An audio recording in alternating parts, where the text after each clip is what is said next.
ಅಮ್ಮ ಅಮ್ಮ ಅಮೂಲ್ಯ ಮನೆಗೇನಾಯ್ತು? ಯಾಕೆ ಯಾರೇನು ಮಾತಾಡ್ತಿಲ್ಲ? ನಾನು ಹೊರಗೆ ಹೋಗುವಾಗ ಎಲ್ಲ ಚೆನ್ನಾಗಿತ್ತಲ್ಲ, ವರ್ಷದಲ್ಲಿ ಏನಾಯ್ತು? ಅಮ್ಮ ನೀವಾದ್ರೂ ಹೇಳಿ.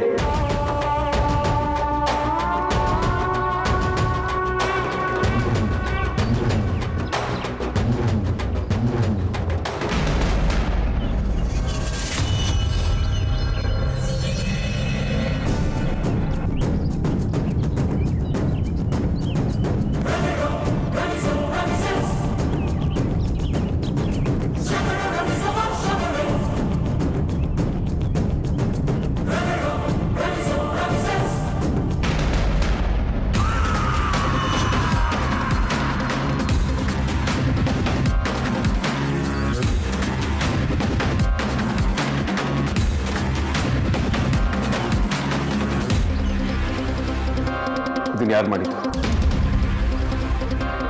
ವೇದಾಂತ್, ಸಮಾಧಾನ ಮಾಡ್ಕೋಪ್ಪ, ನೀ ಕೂತ್ಕೋ, ನಿಧಾನಕ್ಕೆ ಮಾತಾಡೋಣ. ಇದನ್ನ ಯಾರು ಮಾಡಿದ್ದು ಅಂತ ಕೇಳಿದೆ.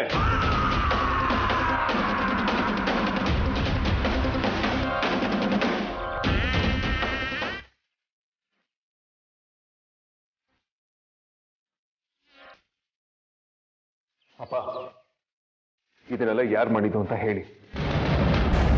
ಬಡ್ಡಿ ರಂಗಣ್ಣ ಅಂತ ವೇದಾಂತ್ ಬಡ್ಡಿ ವ್ಯವಹಾರ ಮಾಡ್ತಾನೆ. ಇಲ್ಲೇ ಹತ್ರದಲ್ಲೇ ಇರ್ತಾನೆ. ಅವನ ಕಡೆ ರೌಡಿಗಳು ಬಂದಿದ್ರು.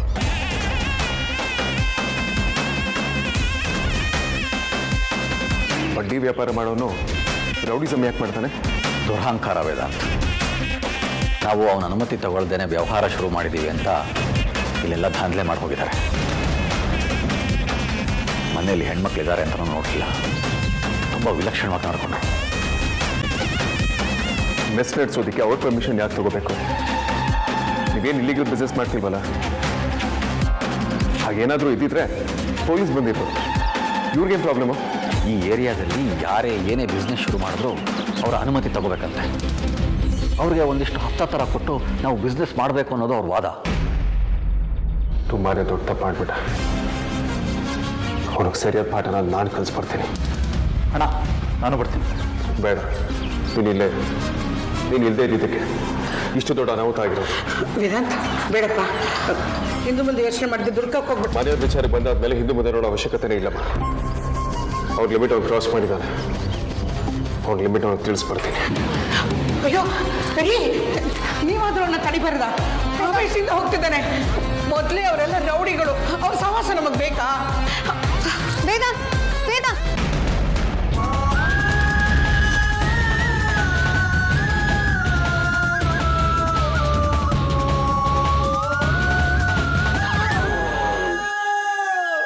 ವೇದಾಂತ್ ಹೋಗ್ಬೇಡ. ಏನು ಮಾತಾಡ್ತಿದ್ಯಾ ಅಮೂಲ್ಯ? ಇಷ್ಟೆಲ್ಲ ಆದ್ಮೇಲೆ ಸುಮ್ಮನೆ ಇರ್ಬೇಕಾ? ಹಾಗಲ್ಲ ವೇದಾಂತ್, ಎಲ್ಲರೂ ಕೂತು ಏನು ಅಂತ ನಿರ್ಧಾರ ಮಾಡೋಣ, ಸುಮ್ಮನೆ ಹತ್ರದಲ್ಲಿ ನುಗ್ಬೇಡ ಅಂತ ಅಷ್ಟೆ. ಈ ಮಾತನ್ನ ನೀನು ಹೇಳ್ತಿದ್ಯಾ? ಹೌದು, ನಾನೇ ಹೇಳ್ತಿದ್ದೀನಿ. ನನಗೆ ಯಾಕೋ ಈ ರೀತಿ ಹೋಗೋದು ಬೇಡ ಅನಿಸ್ತಿದೆ ವೇದಾಂತ್. ನನ್ನನ್ನು ತಡಿಬೇಡ ಅಮೂಲ್ಯ. ಮನೆ ಒಳಗೆ ನುಗ್ತಾರೆ ಅಂದರೆ ಅದನ್ನು ಸಹಿಸ್ಕೊಳ್ಳೋದಕ್ಕೆ ನನ್ನ ಕೈಲಾಗಲ್ಲ. Teach them a lesson. ಆ ದಾರಿಗೆ ಬರ್ತಾರೆ. ಪ್ಲೀಸ್ ವೇದಾಂತ್, ಹಾಗೆ ಮಾತಾಡಬೇಡ. ಇವತ್ತು ನೀನು ಯಾಕೆ ಹೀಗೆ ಆಡ್ತಿದ್ಯಾ? ಅವ್ರು ಏನೇ ಮಾಡಿದ್ರು ನೋಡ್ಕೊಂಡು ಸುಮ್ಮನೆ ಇರಬೇಕಾ? ಸುಮ್ಮನೆ ಇರಬಾರ್ದು ಅಂತ ನೀನು ಹೋಗಿ ಗಲಾಟೆ ಮಾಡಿ ಬಂದರೆ ಇದೆಲ್ಲ ಇಲ್ಲಿಗೆ ನಿಂತೋಗುತ್ತಾ? ಇವತ್ತು ನೀನು ಹೋಗಿ ಹೊಡೆದೆ ಅಂತ ಅವ್ರ ಕೋಪದಲ್ಲಿ ನಾಳೆ ನೀನು ಇಲ್ಲದೆ ಇರುವಾಗ ಮತ್ತೆ ಬರ್ತಾರೆ. ಜೋರಾಗಿ ಯಾರಾದರೂ ಮಾತಾಡಿದ್ರೇ ಅಪ್ಪ ಅಮ್ಮ ತಡ್ಕೊಳ್ಳಲ್ಲ. ಅಂಥದ್ರಲ್ಲಿ ದಿನ ಬೆಳಗಾದರೆ ರೌಡಿಗಳು ಬರೋ ಥರ ಆಗಿಬಿಟ್ರೆ ಅವ್ರು ತಡ್ಕೋತಾರ? ಅಥವಾ ಅವ್ರ ಕನಸಿನ ಪ್ರಕಾರ ಇಲ್ಲಿ ಬಿಸ್ನೆಸ್ ಮಾಡೋಕ್ಕಾದ್ರೂ ಆಗುತ್ತಾ? ಹಾಗಲ್ಲ ಮೂಲ್ಯ. ನಾನು ಹೇಳಿದ್ದೀನಿ. ಇಷ್ಟೆಲ್ಲ ಹೇಳಿದ್ಮೇಲೂ ನಿಂಗೆ ಅದೇ ಬೇಕಾಗಿರೋದಾದರೆ ನಾನು ತಡೆಯಲ್ಲ. ಹೋಗಿ ಗಲಾಟೆ ಮಾಡ್ಬಿಟ್ಟು ಬಾ.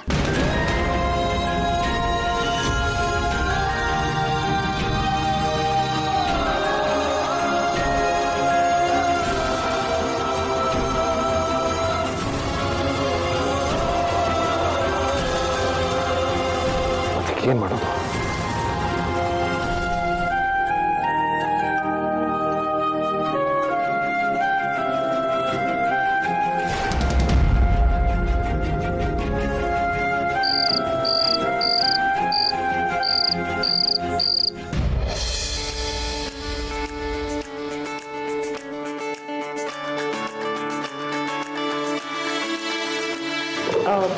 ವಿಕ್ಕಿ ವೇದಾಂತಲ್ಲಿ ಇನ್ನೂ ಬಂದಿಲ್ವಾ? ಅವರಿಬ್ರು ಆಫೀಸಿಂದ ಬರೋದು ಲೇಟ್ ಆಯಿತು ಅನ್ಸುತ್ತೆ ಅಮ್ಮ. ಮತ್ತೆ ಸಾರ್ಥಕ್ ಬಂದಿದ್ದಾರೆ? ಆಫೀಸ್ ವರ್ಕ್ ಮುಗೀತು, ಅವ್ರು ಬೇರೆ ಕಡೆ ಹೋಗಿದ್ದಾರೆ. ಬೇರೆ ಕಡೆನಾ? ಎಲ್ಲಿಗೆ? ಅದು ಚಿಕ್ಕಪ್ಪನ ಮನೇಲಿ ಸ್ವಲ್ಪ ತೊಂದರೆ ಆಗಿದೆ,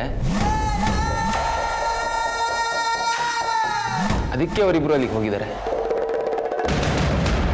ನನಗೂ ಈಗಷ್ಟೇ ವಿಚಾರ ಗೊತ್ತಾಗಿದ್ದು. ಯಾಕಣ್ಣ ನನಗೇನು ಹೇಳಲಿಲ್ಲ? ನಮ್ಮ ಮನೆಯಲ್ಲಿ ಏನಾದರೂ ತೊಂದರೆ ಆಗಿದೆಯಾ? ಸಾರ್ಥಕ್ ಇವಾಗ ಈ ವಿಷಯ ಹೇಳಬೇಕಿತ್ತಾ? ಅದ್ಯಾ ಸಾರಿ, ಆರ್ತಿಗೆ ಈ ವಿಚಾರ ಗೊತ್ತಿಲ್ಲ ಅಂತ ನನಗೆ ಗೊತ್ತಿರಲಿಲ್ಲ. ಅಣ್ಣ ಏನಾಯ್ತಣ್ಣ? ನೀನು ಯಾಕೆ ಅಲ್ಲಿಗೆ ಹೋಗಿಲ್ಲ? ನನಗೆ ಯಾಕೆ ಯಾರು ವಿಷಯ ತಿಳಿಸ್ಲಿಲ್ಲ? ಏನಾಗಿದೆ ಅಣ್ಣ ಅಲ್ಲಿ? ನಾನು ಬರ್ತೀನಿ ಅಂದೆ ಆರ್ತಿ, ಆದರೆ ವಿಕ್ಕಿನೇ ಬೇಡ ಅಂದ. ಅವರೆಲ್ಲ ಸರಿ ಮಾಡ್ತಾರೆ, ನೀನೇನು ಚಿಂತೆ ಮಾಡಬೇಡ. ಇಷ್ಟಾದರೂ ವಿಷಯ ಏನು ಅಂತ ಮಾತ್ರ ಹೇಳ್ತಿಲ್ಲ ನೀನು. ನಾನು ಈಗಲೇ ಕಾಲ್ ಮಾಡಿ ಕೇಳ್ತೀನಿ. ಆರ್ತಿ, ಇದಕ್ಕೆ ಹೇಳಿದ್ದು ಸ್ವಲ್ಪ ಆಚೆ ಈಚೆ ನೋಡ್ಬಿಟ್ಟು ಮಾತಾಡಿ ಅಂತ. ನೋಡಿ ಈಗ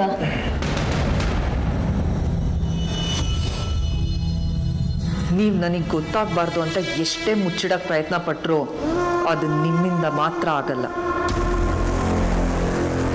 ಆದ್ಯ ವೇದಾಂತ್ ಲವ್ ಮಾಡ್ತಾ ಇದ್ದಾನೆ ಅಂತ ನೀನು ಇಂಡೈರೆಕ್ಟ್ ಆಗಿ ಒಪ್ಕೊಂಡ್ಬಿಟ್ಟೆ.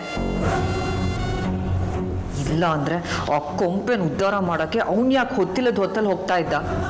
ದೊಡ್ಡ ಕಂಪನಿ CEO ಆ ಗುಡ್ಸ್ಲಿಗೆ ಹೀಗೆ ಓಡೋಗಿದ್ದಾನೆ ಅಂದರೆ ಅದು ಕೆಲ್ಸಕ್ಕೆ ಬರ್ದೇ ಇರೋ ಹಾಳಾದ ಪ್ರೀತಿಯಲ್ಲೇ ಮತ್ತಿನ್ನೇನು. ಅಲ್ಲಿಗೆ ಅವ್ನು ಇಷ್ಟಪಡ್ತಾ ಇರೋ ಹುಡುಗಿ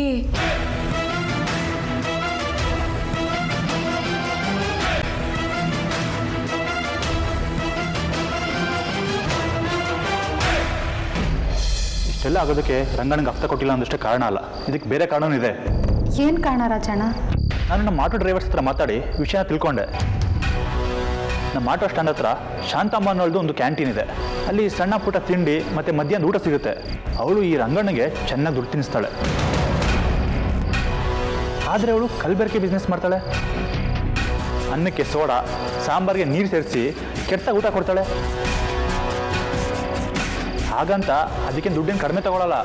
ಅದಕ್ಕೂ ಇದಕ್ಕೂ ಏನು ಸಂಬಂಧ ಇದೆ. ಶಾಂತಮ್ಮನ ಲೆಕ್ಕಗೆ ಹತ್ತಿರ ಹೋಟೆಲ್ ಆಗಲಿ, ಎಲ್ಲೋ ಗಾಡಿಯಲ್ಲಿ ಊಟ ಕೊಡೋರಾಗಲಿ ಯಾರೂ ಇಲ್ಲ. ಜನಗಳಿಗೆ ಬೇರೆ ದಾರಿ ಇಲ್ಲದೆ ಶಾಂತಮ್ಮನ ಹೋಟೆಲ್ಗೆ ಹೋಗೋ ಥರ ಆಗಿದೆ. ನಾವು ಮೆಸ್ ಶುರು ಮಾಡಿದ್ರಿಂದ ಜನರು ನಮ್ಮ ಹತ್ರನೇ ಬಂದು ಅವಳಿಗೆ ನೊಣ ಹೊಡೆಯೋ ಥರ ಆಗಿದೆ. ಅವಳಿಗೆ ವಿಚಾರ ಗೊತ್ತಾಗಿ ಸೀದಾ ರಂಗಣ್ಣನ ಹತ್ರ ಹೋಗಿದ್ದಾಳೆ. ಇನ್ನೂ ಒಂದಷ್ಟು ದುಡ್ಡು ಕೊಟ್ಟಿದ್ದಾಳೆ ಅಂತ ಅನಿಸುತ್ತೆ. ಅದಕ್ಕೆ ಈ ರಂಗಣ್ಣ ಅವಳ ಪರವಾಗಿ ಇಷ್ಟೆಲ್ಲ ರಂಪಾಟ ಮಾಡಿದ್ದಾನೆ. ಓ, ಇದಾ ವಿಚಾರ?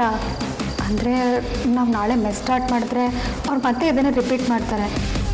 ನೀವು ಜಾಸ್ತಿ ಮಾಡಿದ್ರೂ ಮಾಡ್ಬೋದು. ಮತ್ತೆ ಈ ಕಡೆ ಬಂದರೆ ನಾನಂತೂ ಸುಮ್ಮನಿರಲ್ಲ. ಅದೇನಾಗುತ್ತಾಗಲಿ, ಇವಾಗಲೇ ಹೇಳ್ತಾ ಇದ್ದೀನಿ, ಅವ್ರು ಇನ್ಯಾವತ್ತು ಬೇರೆಯವ್ರ ಬಗ್ಗೆ ಇದರ ಯೋಚನೆ ಮಾಡಬಾರ್ದು. ಆ ಥರ ಮಾಡ್ತೀನಿ. ಕೂಲ್ ರಾಜಣ್ಣ, ಕೆಸರಿನ ಮೇಲೆ ಕಲ್ಲೆಸೆಯೋದು ಒಳ್ಳೆ ಉಪಾಯ ಅಲ್ಲ. ಮತ್ತೇನು ಮಾಡೋದು? ನಾವು ಈ ಬಿಸ್ನೆಸ್ನ ಬಿಟ್ಟು ನಮ್ಮಷ್ಟಕ್ಕೆ ನಾವು ಸುಮ್ಮನೆ ಇರೋದಾ? Wait, have a plan.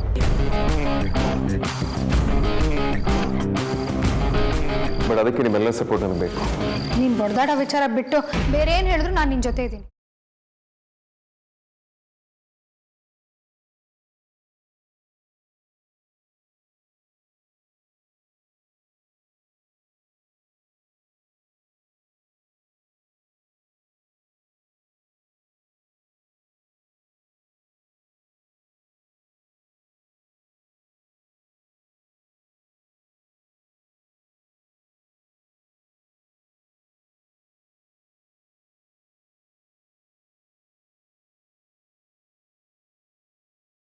ಆಗ್ಬೋದು ವೇದಾಂತ್, ನಾನು ನಿನ್ನ ಜೊತೆ ಇದ್ದೀನಿ. ಒಳ್ಳೆ ಐಡಿಯಾ. ನಾನು ಬೇಗ ಮಲಗ್ತೀನಿ, ನಾಳೆ ತುಂಬ ಕೆಲಸ ಇರುತ್ತೆ. Good night.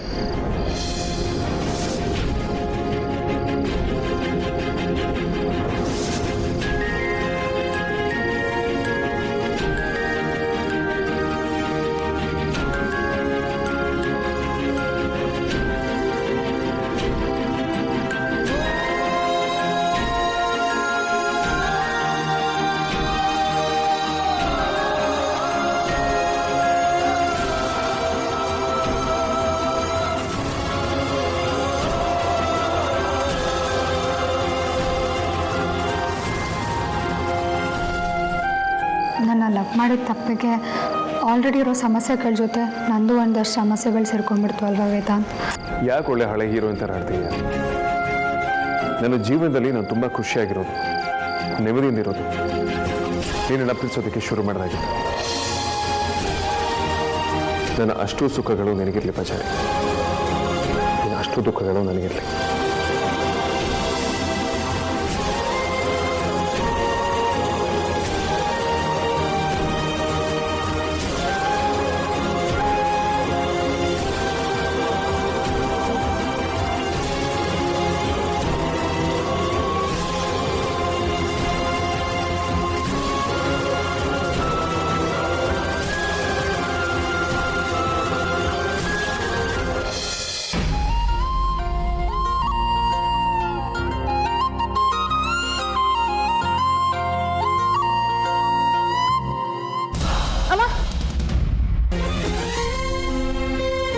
ಯಾಕ್ರಿ ಗಾಬರಿ ಆಗ್ಬಿಟ್ರಿ?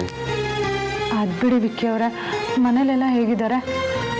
ಆದ್ಯಂಗೆ ಏನು ಹೇಳ್ಬೇಡ ಅಂತ ಹೇಳಿದ್ದೆ, ಎಲ್ಲ ಹೇಳ್ಬಿಟ್ಲಾ? ಟೆನ್ಷನ್ ಪಡ್ಕೊಳ್ಳೋಂಥದ್ದು ಏನಿಲ್ಲ, ಎಲ್ಲ ಆರಾಮಾಗಿದ್ದಾರೆ, ನಾವಿದ್ದೀವಲ್ಲ. ವಿಕ್ಕಿ ಅವರೇ, ಅಣ್ಣ ನನಗೆ ಎಲ್ಲ ವಿಚಾರನೂ ಹೇಳಿದ್ದಾನೆ. ಆದರೆ ಆ ರೌಡಿಗಳು ಮತ್ತೆ ಬಂದ್ಬಿಟ್ರೆ ನಂಗೆ ಯಾಕೋ ಭಯ ಆಗ್ತಿದೆ. ಟೆನ್ಷನ್ ಮಾಡ್ಕೊಳ್ಬೇಡಿ ಹೆಂಡ್ತಿ. ಅಗ್ರಜ ಇದಕ್ಕೆಲ್ಲ ಒಂದು ಉಪಾಯ ಕಂಡಿಡ್ತೀನಿ. ನಾನು ನಾಳೆ ನಿಮ್ಮನ್ನ ಅಲ್ಲಿ ಕರ್ಕೊಂಡು ಹೋಗ್ತೀನಿ, ಭಯ ಪಟ್ಕೊಳ್ಬೇಡಿ, ಏನೂ ತೊಂದರೆ ಇಲ್ಲ. ನಾನು ನಿದ್ದೆ ಮಾಡಬೇಕು ಅಂತ ಮಲಗಿರಲಿಲ್ಲ ವಿಕ್ಕಿ.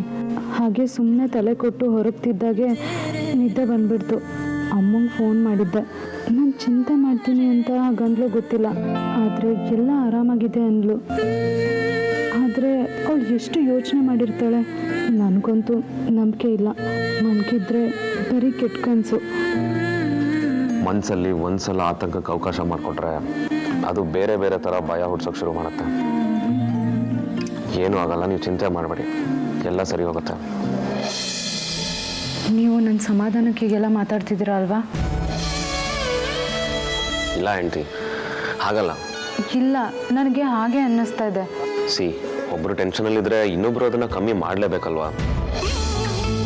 ಅದನ್ನೇ ನಾನು ಮಾಡ್ತಿರೋದು. ವಿಷಯ ಏನು ಅಂದರೆ, ಅಗ್ರಜನ್ ಪ್ಲ್ಯಾನು ನಾಳೆ ವರ್ಕೌಟ್ ಆಗುತ್ತೆ. ಅದ್ರ ಜೊತೆ ನಾವು ಧ್ರುವನ ಮತ್ತು ಅಗ್ರಜನ್ನ ಒಂದು ಮಾಡೋಕ್ಕೆ ಮಾಡಿರೋ ಪ್ಲ್ಯಾನು ಅದು ವರ್ಕೌಟ್ ಆಗುತ್ತೆ. ಅಲ್ಲಿಗೆ ಎಲ್ಲ ಸರಿ ಹೋದಾಗೆ ಲೆಕ್ಕ ಅಲ್ವಾ? No tension.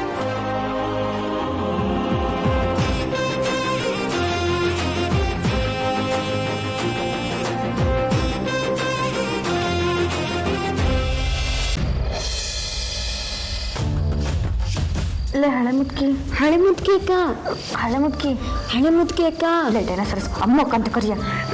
ಅಮ್ಮಕ್ಕ, ಹಳೆ ಮುದ್ಕಿ ಅಮ್ಮಕ್ಕ. ಏನ್ರ ತುಂಬ ನೋವ್ತಿದ್ಯೇನೆ? ಏನೆಲ್ಲ ಸುಮ್ಮನೆ ಮಾಡ್ಕೊ. ಅದು ಏನು ಎಡ್ವಟ್ಟೆ ಅಕ್ಕ, ಯಾರೋ ಗೊತ್ತು ಗುರಿ ಇಲ್ದರೋರು ನಮ್ಮನೆಗೆ ನುಗ್ಗಿ ನಮ್ಮ ಮೇಲೆ ಅಟ್ಯಾಕ್ ಮಾಡ್ತಾರೆ. ನಾವೆಲ್ಲ ಸೇರ್ಕೊಂಡು ಅವ್ರ ಮೇಲೆ ಅಟ್ಯಾಕ್ ಮಾಡ್ಬೋದಿತ್ತಲ್ಲ ಅಂತ. ಹೌದು ಕಣೆ, ಅವ್ರು ಹೇಳೋದು ಕರೆಕ್ಟಾಗೇ ಇದೆ. ಸುಮ್ಮನೆ ಬಾಯಿಗೆ ಬಂದಿದ್ದು ಮಾತಾಡಬೇಡಿ. ಅವ್ರ ಜೊತೆ ನಮ್ಮ ಕೈಲಿ ಫೈಟ್ ಮಾಡೋಕ್ಕಾಗತ್ತಾ ಅದಿತಿ? ನಮ್ಮ ಕೈಯಲ್ಲಿ ಆಗಿಲ್ಲ ಅಂದ್ರೆ ಅದೇ ನಿನ್ನ ಫಾಲೋವರ್ಸು ಒನ್ ವೇ ಲವರ್ ಸಂಘದ ಹುಡುಗರಿದಾರಲ್ಲ, ಅವ್ರ ಹೆಲ್ಪ್ ಆದ್ರೂ ತಗೋಬೋದಿತ್ತು. ನೀನು ಒಂದು ಮಾತು ಹೇಳಿದ್ರೆ ಅವರೆಲ್ಲ ಎದ್ದೋ ಬಿದ್ನೋ ಅಂತ ಓಡ್ ಬಂದಿರೋರು. ಸುಮ್ಮನೆ ಏನಾನು ಮಾತಾಡಬೇಡ. ಅಲ್ಲ ಕಣೆ, ತಪ್ಪು ನಮ್ದಲ್ಲ, ಅಂದ್ಮೇಲೆ ನಾವು ಯಾಕೆ ಹೆದರ್ಕೋಬೇಕು ಅಂತ ಕೇಳ್ತಾ ಇರೋದು. ಕೆಲವೊಂದನ್ನ ಕೆತ್ಕಕ್ಕೆ ಹೋಗಿ ಆಗಿರೋ ಗಾಯನ ದೊಡ್ಡದು ಮಾಡ್ಕೋಬಾರ್ದು ಅದಿತಿ. ನಾವು ತಿರುಗಿ ಬೀಳ್ಬೋದು, ಆದರೆ ಅವ್ರು ಅದಕ್ಕೆ ಸೈಲೆಂಟ್ ಆಗ್ತಾರೆ ಅಂದರೆ ಓಕೆ.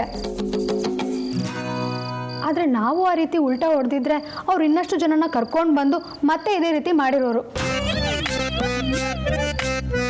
ಅದು ಮತ್ತೆ ಮತ್ತೆ ರಿಪೀಟ್ ಆಗ್ತಾ ಇತ್ತು. ಅದಕ್ಕೆಲ್ಲ ಒಂದು ಕೊನೆ ಅನ್ನೋದೇ ಇರ್ತಿರ್ಲಿಲ್ಲ. ನಾವು ಮನೆ ಆಚೆ ಸೆಕ್ಯೂರಿಟಿನ ನಿಲ್ಸೋದಕ್ಕೂ ಆಗಲ್ಲ, ಪ್ರತಿದಿನ ಹೆದರ್ಕೊಂಡು ಬದುಕಕ್ಕೂ ಆಗಲ್ಲ ಅಲ್ವಾ? ಅದು ನಿಜಾನೇ ಕಣೆ. ಯಾಕೆ ಯಾವಾಗಲೂ ಬಡವ್ರಿಗೆ ಕಷ್ಟ ಬರುತ್ತೆ? ನಾವು ಯಾವಾಗಲೂ ಬಡವರಾಗೇ ಇರಬೇಕಾ? ನಮಗೂ ಎಲ್ಲರ ಥರ ಬದುಕೋಕೆ ಬೆಳೆಯೋಕೆ ಹಕ್ಕಿದೆ ಅಲ್ವಾ? ನಮ್ಮಂಥವ್ರು ಗೆಲ್ಲಕ್ಕೆ ಸಾಧ್ಯನೇ ಇಲ್ವಾ? ಬರೀ ಕಷ್ಟಪಟ್ಟರೆ ಸಾಲದು ಕಣ್ರೆ. ಅದ್ರ ಜೊತೆ ಎದುರಾಗೋ ಸಮಸ್ಯೆನ ಹೇಗೆ ಬಗೆಹರಿಸ್ಬೇಕು ಅನ್ನೋ ಜಾಣ್ಮೆನೋ ಬೇಕಾಗುತ್ತೆ. ಅಂದರೆ ಈಗ ಏನು ಮಾಡೋದಕ್ಕ? ನೀನು ಹೇಳ್ದಾಗೆ ಆ ಜಾಣ್ಮೆನ್ ಹೇಗೆ ಯೂಸ್ ಮಾಡೋದು? ಅದು ನಮ್ಮೆಲ್ಲರಿಗಿಂತ ನಿಮ್ಮ ವೇದಾಂತ್ ಭಾವಂಗೆ ಜಾಸ್ತಿ ಇದೆ. ಅವ್ರು ಈಗಾಗಲೇ ಪ್ಲ್ಯಾನ್ ಕೂಡ ಮಾಡಿದ್ದಾರೆ. ಇವತ್ತಿದ್ದ ಹಾಗೆ ನಾಳೆ ಇರಲ್ಲ, ಈಗಿರೋ ಕತ್ಲು ನಾಳೆ ಉಳ್ಕೊಳ್ಳಲ್ಲ, ಈ ಭಯನೂ ಇರಲ್ಲ. ಏನೇ ಪ್ಲ್ಯಾನು? ಅದು ಗೊತ್ತಾಗುತ್ತೆ. ನೀವೀಗ ಪ್ರಶ್ನೆ ಮಾಡೋದು ನಿಲ್ಲಿಸಿ ಸುಮ್ಮನೆ ಮಾಡ್ಕೊಳ್ಳಿ. ಬಜ್ರಂಗಿ ನಮ್ಮನ್ನ ಕಾಯ್ತಾನೆ.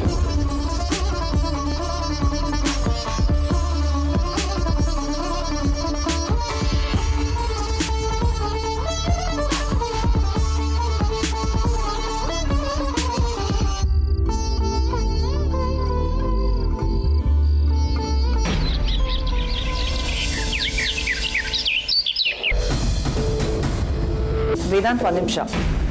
ಎಲ್ಲಾದರೂ ಆಚೆ ಹೋಗ್ತಾ ಇದೆಯಾ ನೀನು? ನೀನು ವಿಕ್ಕಿ ನೈಟ್ ಬಂದಿದ್ದು ಲೇಟ್ ಆಯ್ತಾ? ಹಾಂ, ನೆನ್ನೆ ನೀವಿನ್ನೂ ಎದ್ದಿರೋದಿಲ್ಲ, ಬೌದ್ಧ ಮಾಡೋದು ಬೇಡ ಅಂತ ಹಾಗೆ ಹೊರಟ್ಬಿಟ್ಟೆ. ನೈಟ್ ಬಂದಿದ್ದು ಕೂಡ ಲೇಟ್ ಆಯಿತು. ಇವಾಗ ನೀನು ಆಫೀಸ್ಗೆ ಹೋಗ್ತಿಲ್ವಾ? ಇಲ್ಲಮ್ಮ, ಒಂದು ಇಂಪಾರ್ಟೆಂಟ್ ಕೆಲಸ ಇದೆ. ವೇದಾಂತ್, ನಿನ್ಗೆ ಆಫೀಸ್ಗಿಂತ ಇಂಪಾರ್ಟೆಂಟ್ ವರ್ಕ್. ಕಣೆ, ಮಗನಿಗೆ ಅದಷ್ಟು ಅಂತ ಪ್ರಶ್ನೆ ಕೇಳ್ತೀಯಾ? ನಾನು ಪ್ರಶ್ನೆ ಮಾಡಿದ್ದು ಅವನ್ನ. ನೀವು ಯಾಕೆ ಇರಿಟೇಟ್ ಆಗ್ತೀರಾ? ನನಗೆ ನಿಮ್ಮಿಂದ ಉತ್ತರ ಬೇಕಾಗಿಲ್ಲ. ನನಗೆ ಬೇಕಾಗಿರೋದನ್ನ ವೇದಾಂತ್ ಹೇಳ್ತಾನೆ. ನಾನು ಉತ್ತರ ಕೊಡೋದು ಹಾಗಿರಲಿ, ಅವನನ್ನು ಡಿಸ್ಟರ್ಬ್ ಮಾಡಬೇಡ ಅಂತ ಹೇಳಕ್ ಬಂದಿದ್ದು. ಅವನ ಮುಖ ನೋಡಿದ್ರೆ ಗೊತ್ತಾಗುತ್ತೆ ಏನೋ ದೃಢವಾಗಿ ನಿರ್ಧಾರ ಮಾಡಿದಾನೆ ಅಂತ. ಅದಕ್ಕೆ ನೀನು ಪ್ರಶ್ನೆ ಕೇಳಿ ಮೂಡ್ ಹಾಳು ಮಾಡಬೇಡ. ಪರವಾಗಿಲ್ಲ ಬಿಡಿಪ್ಪ, ಅಮ್ಮ ಅಲ್ವಾ? ಅವ್ರು ಏನೋ ಹೇಳ್ತಾರೆ ಅಂತ ನಾನು ತಲೆ ಕೆಡ್ಸ್ಕೊಳ್ಳಲ್ಲ ವೇದಾಂತ್. ಯಾವ ಕಡೆ ಹೊರಟಿರೋದು ನೀನು? ನೋಡು, ಅಮ್ಮನ ಹತ್ರ ನೀನು ಏನೇ ಇದ್ರೂ ಹೇಳ್ಬೋದು. ಆರ್ತಿ ಮನೇಲಿ ಸ್ವಲ್ಪ ಕೆಲಸ ಇದೆಮ್ಮ. ನನಗೆ ಏನೇನೋ ಆಗೋಗಿತ್ತು, ಅದನ್ನೆಲ್ಲ ಸರಿ ಮಾಡೋದಿದೆ. ಅನ್ಕೊಂಡೆ ನಾನು ಇಂಥದ್ದೇ ಏನೋ ಒಂದು ಕೆಲಸ ಇರುತ್ತೆ ಅಂತ. ಚಿಕ್ಕ ವಯಸ್ಸಿಂದನೂ ನೀನು ಪರೋಪಕಾರಿ. ನೋಡು ವೇದಾಂತ್, ನಾನು ಈ ಥರ ಹೇಳ್ತಾ ಇದ್ದೀನಿ ಅಂತ ಬೇಜಾರು ಮಾಡ್ಕೋಬೇಡ. ಎಷ್ಟೇ ಆದರೂ ಅವ್ರು ನಮ್ಮ ಬೀಗರು, ಮತ್ತೆ ಮತ್ತೆ ಆ ಥರ ಹೋಗಬಾರ್ದು. ಇದು ನಮ್ಮ ಅಂತಸ್ತಿನ ಪ್ರಶ್ನೆ ಆಗ್ಬಿಡುತ್ತೆ. ಅಂತಸ್ತು ಅನ್ನೋದ್ರ ಜೊತೆ ಸದ್ರ ಆಗ್ಬಿಡುತ್ತೆ. ಕೆಲವೊಂದು ರಿಲೇಶನ್ಶಿಪ್ಪಲ್ಲಿ ಗ್ಯಾಪ್ ತುಂಬ ಮುಖ್ಯ ಆಗುತ್ತೆ ವೇದಾಂತ್. ನೀನು ಅರ್ಥ ಮಾಡಿಕೊಂಡು ಇಂಥದ್ನೆಲ್ಲ ಸ್ವಲ್ಪ ಅವಾಯ್ಡ್ ಮಾಡಿದ್ರೇನೆ ಒಳ್ಳೇದು.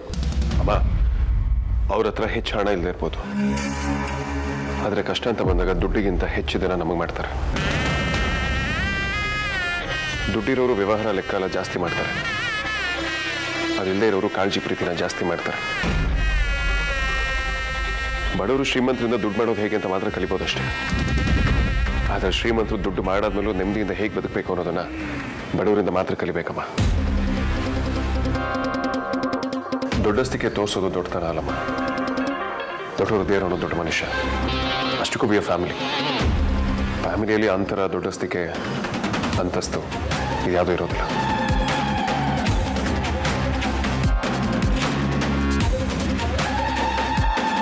ನಿನ್ನ ಫಿಲಾಸಫಿ, ರೂಲ್ಸ್, ರೆಸ್ಟ್ರಿಕ್ಷನ್ಸ್ ಅವನು ಅಲ್ಲಾಡ್ಸೋಕ್ಕಾಗಲ್ಲ ಅಂತ ನಂಗೆ ಚೆನ್ನಾಗಿ ಗೊತ್ತಿತ್ತು.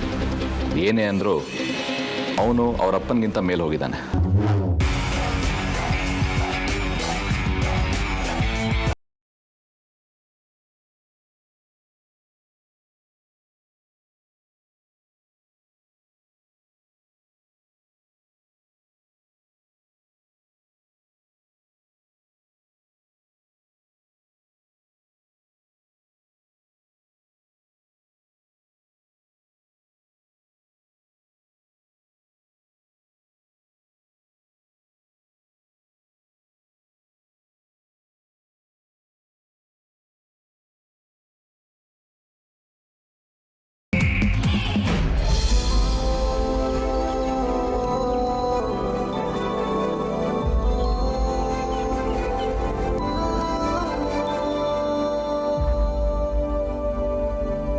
ಅಣ್ಣ, ಅವ್ರು ನಾವು ನಿನ್ನೆ ಮಾಡಿರೋ ಅಟ್ಯಾಕಿಗೆ ಪೂರ್ತಿ ಎದುರು ಬಿಟ್ಟಿದಾರಣ್ಣ.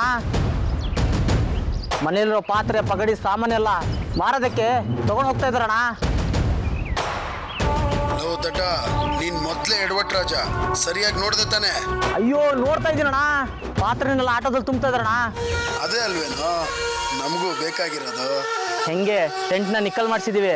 ಅಂದ್ಕೊಂಡ್ ಕೆಲಸ ಆದ್ಮೇಲೆ ಅಲ್ಲೇನ್ ಕಡ್ಲೆಪುರಿ ತಿಂತಿದ್ದೀರೇನ್ರೋ? ಬಂದ್ಬಿಡಿ. ಆಯ್ತಣ್ಣ, ಹೊರಟೆ. ಲೇ ಇದನ್ನೆಲ್ಲ ಎಲ್ಲಿಗೆ ತೊಗೊಂಡೋಗ್ತಾ ಇದ್ದೀವಿ? ಅಪ್ಪನ ಕ್ಯಾಂಟೀನ್ಗೆ.